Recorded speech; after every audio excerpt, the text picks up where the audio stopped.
introduce you to Marcia Forrester. Marcia Forrester is 36 years old. Marcia Forrester decided that for a couple of days she'd use some cocaine. She picked up two small children.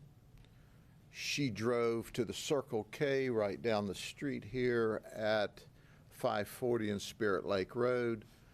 She left the two children, 2 and 3 years of age, in the vehicle alone. She went into the store and she snorted cocaine. Now understand, she's been on about a 2-day binge. This is not the first time she snorted cocaine. And did I tell you she was 38 weeks pregnant with a little boy? She come back, she got into the vehicle, she drove across the parking lot to Publix, and there she passed out. She passed out. It's during the daytime, the engine's running, there's no air conditioning, and fortunately a passerby sees this lady knotted over the wheel, and she finds our battalion chief, Meacham. I'm going to let him give you the details of the heroic life-saving efforts that he did.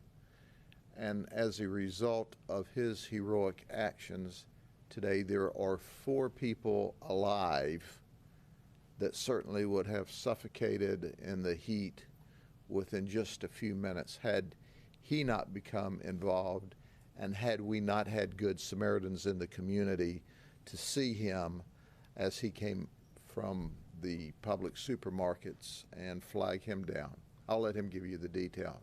As I'm walking out, I'm waved down by a bagger from Publix, and he said that a bystander had stopped him, noticing that there was a unresponsive or female slumped over at the wheel, and if I could check on her. So of course, absolutely, point me in that direction.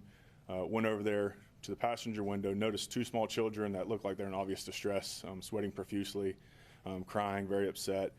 And I did notice an unresponsive female in the driver's seat. So as I ran back to my truck, gathered my medical equipment, radioed for assistance, sheriff's office, as well as an additional engine and rescue from the fire department. Made contact with the woman that was unresponsive. Bystander initially came up to me, asked me if there's anything he could do to help. I directed him to immediately pull the children from the car and put the kids in his vehicle in order to cool them down, because obviously I saw that the AC was not on in the vehicle. Once the kids were taken care of, I started my assessment of the unresponsive female.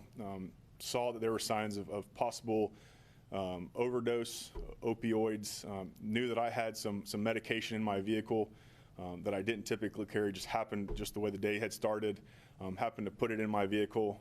Trying to be a little proactive. Ran back to my truck, grabbed the Narcan, administered it to the patient, and within probably 3 minutes she became responsive, and she was pretty unhappy with us, not knowing what was going on. We followed up with the children. My rescue crew got there, transferred patient care to them, and they ultimately transported her to the hospital. And then at which time we tended to the children more. Luckily, they seemed to be okay once they had cooled down, but it was a very scary situation. Just again, right time, right place. The citizen that noticed this being very tentative, we really appreciated that as well. So without him seeing that and knowing that there was something wrong, and letting somebody know, and then me being there when I was, this thing could obviously went a lot different.